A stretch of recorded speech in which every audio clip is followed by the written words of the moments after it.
Every EQ plugin you've ever opened, whether it's a simple 3-band or a fully parametric 8-band monster, does exactly one thing. It changes the volume of specific frequencies. That's it. Not magic, not alchemy, not some mysterious adding of sonic qualities that weren't there before. Just volume control, applied selectively across the frequency spectrum.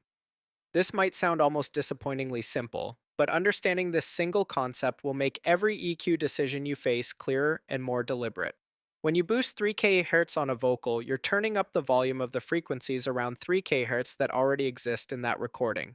When you cut 250 Hz on a muddy guitar, you're turning down the volume of the low mid energy that was already present. You're not creating presence, you're not removing mud, you're adjusting the relative loudness of what's already there. Here's where producers get tripped up. We talk about EQ in terms of what it does to a sound rather than what it actually does to a signal. We say things like add some air, or remove the boxiness, or bring out the warmth. This language is useful shorthand, but it creates a mental model where EQ becomes this transformative tool that can somehow conjure qualities out of thin air. It can't. If your vocal recording has very little energy above 10 kHz, maybe because it was captured on a phone or a cheap USB mic, no amount of high shelf boosting will create air. You'll just be boosting noise floor and whatever faint high frequency content exists. You might get a little more sizzle, but you won't get that expensive, breathy top end you're imagining. That content has to be in the recording first. Similarly, if a kick drum sample has no sub bass content below 50 Hz, boosting at 40 Hz won't give you that chest rattling low end. You'll be boosting nothing. Or worse, you'll be boosting room rumble and noise that happen to be captured in that frequency range. Once you accept that EQ is purely a volume control for frequencies, something else clicks into place. Every EQ move you make affects the relationships between elements in your mix. Think about it this way.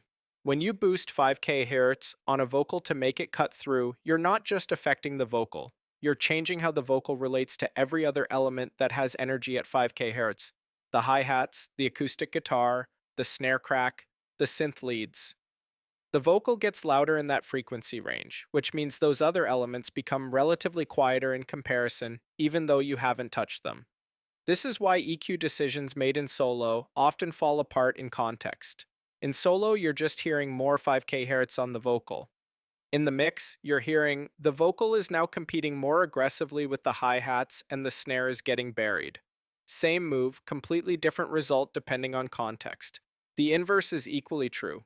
When you cut 400 Hz on a guitar to reduce boxiness, you're not just cleaning up the guitar, you're giving more room for the vocal's body, the snare's weight, and the bass's low mids to exist without competition. A cut on one element is effectively a relative boost for everything else in that range. Let's kill some common misconceptions right now, because these will waste your time if you carry them into the rest of this course. EQ cannot add frequencies that don't exist. This bears repeating. If the harmonic content isn't in your source material, EQ cannot create it. Tools that do add new frequencies, like harmonic exciters, saturators, or sub-bass synthesizers, are doing something fundamentally different.